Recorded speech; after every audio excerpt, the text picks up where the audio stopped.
SIR এর ইস্যুও তো এখনো পর্যন্ত ধারাবাহিকভাবে চলছে। সুপ্রিম কোর্টের নজরদারিতে গোটা বিষয়টা চলছে, আদালতের নজরদারিতে চলছে, তার মধ্যে পিটিশন জমা পড়ছে। গোটা বিষয়টা নিয়ে সুপ্রিম কোর্ট ভীষণ বিরক্ত এবং সুপ্রিম কোর্টের তরফ থেকে এরকম বলা হয়েছে যে যারা মনে করছেন যে নাম বাদ কেন গেছে বা তাদের কাছে যুক্তি রয়েছে যে না, নাম বাদ যাওয়ার কারণ ছিল না, আলাদা একটা ট্রাইব্যুনাল গঠন করা হয়েছে, সেই ট্রাইব্যুনালে এসে কমিশনকে দ্রুত নিষ্পত্তি করতে হবে। শুধু তাই নয়, এই জায়গা দাঁড়িয়ে সুপ্রিম কোর্টের প্রধান বিচারপতি এই প্রশ্নও তুলছেন যে কেন জুডিশিয়াল যারা অফিসার রয়েছেন তাদেরকে নিয়েও প্রশ্ন তোলা হচ্ছে। ফলে সার্বিকভাবে কোন জায়গায় দাঁড়িয়ে গোটা বিষয়টা আইনিভাবে যদি জিজ্ঞেস করি, আইনজীবী আশিস চৌধুরী রয়েছেন আমাদের সঙ্গে। আশিস বাবুর কাছ থেকে গোটা বিষয়টা খুব জিস্টে বুঝে নেব, ঠিক কোন জায়গায় দাঁড়িয়ে গোটা বিষয়টা যাতে সুপ্রিম কোর্টও বিরক্ত।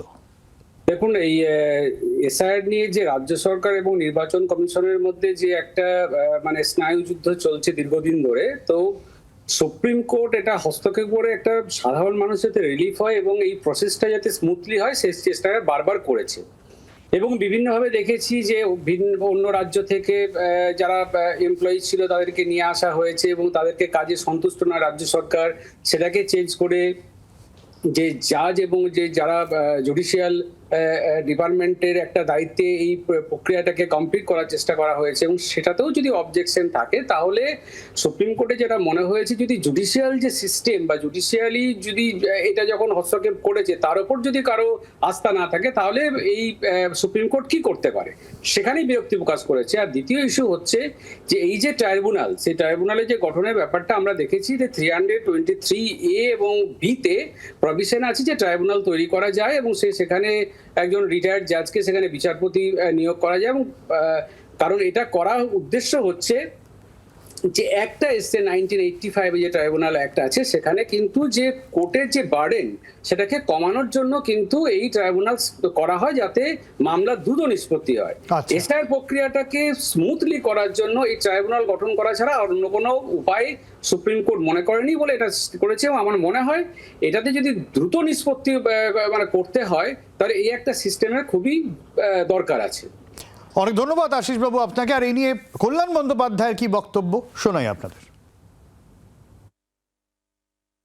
ইলেকশন কমিশনের এগেনস্টে বলেছে যে ইলেকশন কমিশন এভাবে অর্ডার পাস করতে পারে না, to interfere with the adjudication. 2 number, supplementary list পাবলিকেশনের জন্য যা আমাদের অ্যাপ্রোচ করতে হবে চিফ জাস্টিস অফ হাইকোর্টকে। 3 নম্বর হচ্ছে অ্যাপিলেট ট্রাইব্যুনাল তৈরি করা যাতে অ্যাপিলগুলো সব ডিসাইড হয়। এই যে সিইও বলছিল, ইলেকশন কমিশন বলছিল ওরাই নিজেরাই ডিসাইড করবে অ্যাপিলগুলো, সেটা আর ইলেকশন কমিশনের হাতে থাকছে না। তাহলে 3টে ক্ষেত্রে ইলেকশন কমিশন যে ক্ষমতা দেখাচ্ছিল সেই ক্ষমতাটা চূর্ণ হলো। ঠিক কি বলেছে সুপ্রিম কোর্ট আরো বুঝে নেব। রাজীব রয়েছেন আমাদের সঙ্গে, আমাদের প্রতিনিধি রাজীব।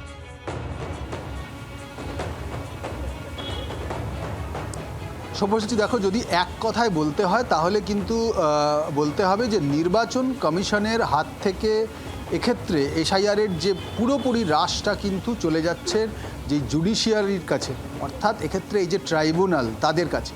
আজকে সুপ্রিম কোর্টের প্রধান বিচারপতি সূর্যকান্ত, বিচারপতি জয়মাল্য বাগচি এবং বিচারপতি আর মহাদেবনের বেঞ্চ যে নির্দেশ দিয়েছে তাতে মোটামুটি স্পষ্ট যে বাংলায় এসআইআর নির্বাচন ঘোষণার আগে শেষ করতে হবে, ভোটের দিনের আগে তালিকা তৈরি করতে হবে এবং একটুখানি ইঙ্গিতও দিয়েছে আজকে কোর্ট যে তারা পরবর্তীতে একের পর এক পুরো বিষয়টি নজরদারি করছে এবং নির্দেশও দেবে। অর্থাৎ রাজ্য এবং নির্বাচন কমিশনের মধ্যে যে দীর্ঘ বিরোধ এবং সেই জটিলতা তৈরি হয়েছে, সেই জটিলতা কাটাতেই পুরোটাই যে জুডিশিয়ারির ওপর ভরসা রেখেছিল সুপ্রিম কোর্ট তার উপরে আরও ভরসা রাখলো। একটি ট্রাইব্যুনালের কথা বলে দেওয়া হলো, যে ট্রাইব্যুনাল গঠন করবেন হাইকোর্টেরই প্রাক্তন বিচারপতি তার নেতৃত্ব দেবেন, আরও বিচারকরা থাকবেন। সেখানে আবেদন করা যাবে এই যারা তালিকায় রয়েছেন একেবারে 60 লক্ষের তালিকায়, তাদের বিষয়টি কি হবে। এবং যে 10,16,000-এর ইতিমধ্যে ভোটারদের ভবিষ্যৎ নির্ধারণ হয়ে গিয়েছে কিন্তু তা সামনে আসেনি, সেই বিষয়টাও হাইকোর্টের প্রধান বিচারপতির সঙ্গে কথা বলে নির্বাচন কমিশনকে প্রকাশ করতে হবে।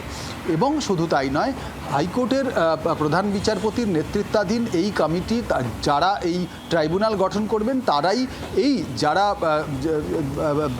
যে 60 লক্ষের তালিকায় রয়েছেন তাদের ভাগ্য নির্ধারণ করবে। নির্বাচন কমিশন এককভাবে কিছু করতে পারবে না। অর্থাৎ নির্বাচন কমিশনের প্রতি যে অনাস্থা তৈরি হয়েছে, যে কথা তৃণমূল কংগ্রেস রাজ্যে বলছে, সেই অনাস্থার জায়গাটা অনেকটা লাঘব করা, পাশাপাশি এসআইআর প্রক্রিয়া যেমন চলছে সেটাকেও সঠিকভাবে চালানো। সুপ্রিম কোর্টের আমাদের অবজারভেশন, যেটা সুপ্রিম কোর্টের পুরো আজকের নির্দেশ দেখে মনে হয়েছে, আইনজীবীরা মনে করছেন যে এক্ষেত্রে এসআইআর প্রক্রিয়াকে স্মুথভাবে চালিয়ে যাওয়া এবং জটিলতা কাটানোর চেষ্টা করেছে, এবং সেই নির্দেশিকাই আজকে সুপ্রিম কোর্টের প্রধান বিচারপতির বেঞ্চ স্পষ্টভাবে দিয়ে দিয়েছে। অনেক ধন্যবাদ রাজীব।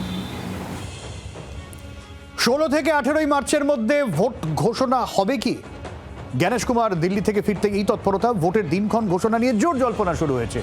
সিইসির সঙ্গে কথা বলে এমনটাই ইঙ্গিত মিলেছে বলে সূত্রের খবর পাওয়া যাচ্ছে। সেক্ষেত্রে ভোট ঘোষণা নিয়ে নির্বাচন কমিশন সূত্রে আর কি কি ঠিক খবর রয়েছে, কবে ভোট ঘোষণা হতে পারে, অর্কদীপ্তর কাছ থেকে জানবো। আমাদের প্রতিনিধি রয়েছেন আমাদের সঙ্গে। অর্কদীপ্ত। শুভসাথী, দেখো, দুদিন ধরে সফর করে গেলেন কলকাতা থেকে মুখ্য নির্বাচন কমিশনার জ্ঞানেশ কুমার। একাধিক বৈঠক করেছেন, রাজনৈতিক দলগুলি থেকে প্রশাসনিক স্তরের কর্তা ব্যক্তিদের সাথে বৈঠক করেছেন।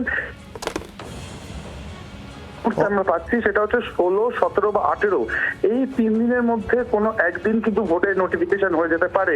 অর্থাৎ কবে ভোট, সেই ভোটের নির্ঘণ্ট কিন্তু ঘোষণা হয়ে যেতে পারে আগামী সোম, মঙ্গল, বুধবারের মধ্যেই।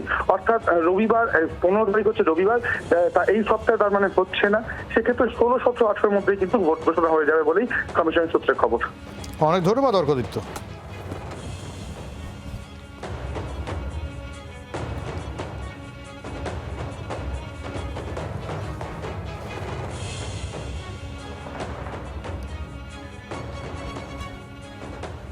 দুদিনের কলকাতা সফর সেরে দিল্লি ফিরে গিয়েছেন মুখ্য নির্বাচন কমিশনার জ্ঞানেশ কুমারের নেতৃত্বাধীন কমিশনের ফুল বেঞ্চ।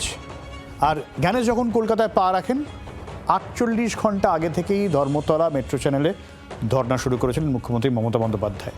জ্ঞানেশ কুমার ফিরে যাওয়ার পরেও মুখ্যমন্ত্রী ধর্না চলছে, কিন্তু প্রশ্ন উঠছে মুখ্যমন্ত্রীর এই ধর্নার ভবিষ্যৎ কি?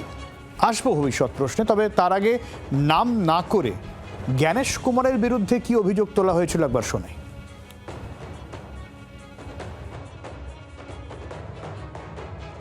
এই বিজেপি তো যাবেই, আজ নয় কাল দিল্লি থেকে। তখন আপনাকে যেখানে পাবো নিয়ে এসে মানুষের কাছে ফেলবো, মানুষ আপনাকে কৈফিয়ত চাইবে, আপনাকে কৈফিয়ত দিতে হবে। ধর্ণা মঞ্চ থেকে কৈফিয়ত দাবি করলেন মুখ্যমন্ত্রী মমতা বন্দ্যোপাধ্যায় যখন আজকে জিরো টলারেন্সের পাল্টা বক্তব্য পেশ করলেন জ্ঞানেশ কুমার। आगे आने वाले चुनावों में the election commission will ensure an election commission has zero tolerance towards violence by any political person, any person against any of the elector or election staff. The Election Commission also has zero tolerance towards any kind of intimidation किसी भी voter को या चुनावी अधिकारी को डराया या धमकाया नहीं जाएगा,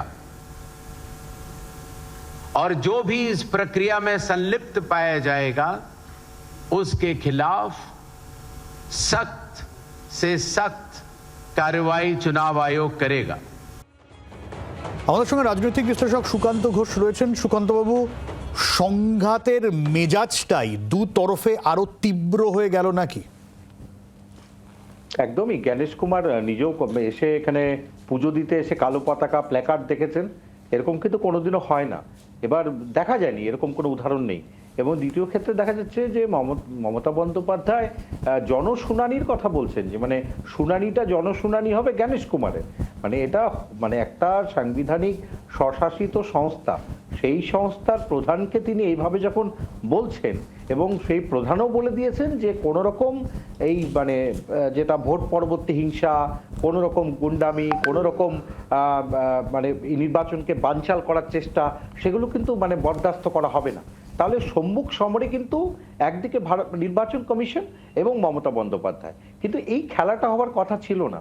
এই সম্মুখ সমরে হবার জন্য যারা ভোটদাতা তারা কিন্তু শঙ্কিত হবে, কারণ এই জ্ঞানেশ কুমারের প্রতি যে ধরনের বক্তব্য মমতা বন্দ্যোপাধ্যায় রাখছেন তার অর্থ যে এসআর প্রক্রিয়ার ক্ষেত্রে কিন্তু নির্বাচন কমিশন যে প্রক্রিয়ার যেভাবে চালানো প্রয়োজন ছিল, যে স্বতঃস্ফূর্ত গতিতে, সেটা কিন্তু হয়নি।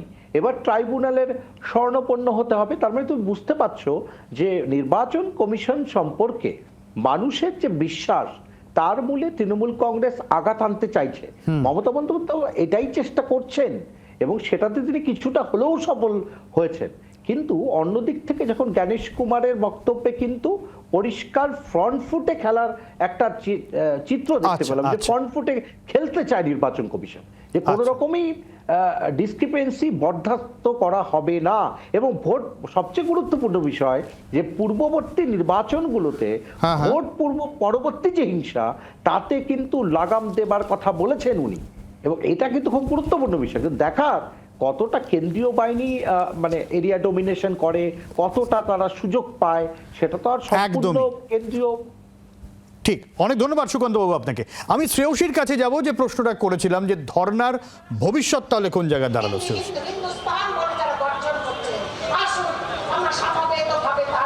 দেখো, নিশ্চিতভাবে গতকাল অভিষেক বন্দ্যোপাধ্যায় যা বলেছেন এবং মমতা বন্দ্যোপাধ্যায় যেটা বারে বারে বলছেন, যে এই 60 লাখের ভোটাধিকার যতক্ষণ না সুনিশ্চিত হচ্ছে ততক্ষণ পর্যন্ত কিন্তু তাদের এই আন্দোলন চলবে।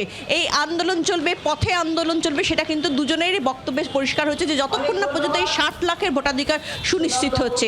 এক্ষেত্রে তার সঙ্গে আরেকটা জিনিস আমি যোগ দিতে পারি, যে এক্ষেত্রে গতকালই কিন্তু এই অবস্থান মঞ্চ থেকে অভিষেক বন্দ্যোপাধ্যায় তিনি মমতা বন্দ্যোপাধ্যায়কে বলেন যে আপনি আর কতদিন রাস্তায় থাকবেন, আমরা আছি। এক্ষেত্রে ছাত্র যুবরা রয়েছে, তারাই কিন্তু এই আন্দোলন আমরা চালিয়ে নিয়ে যাব।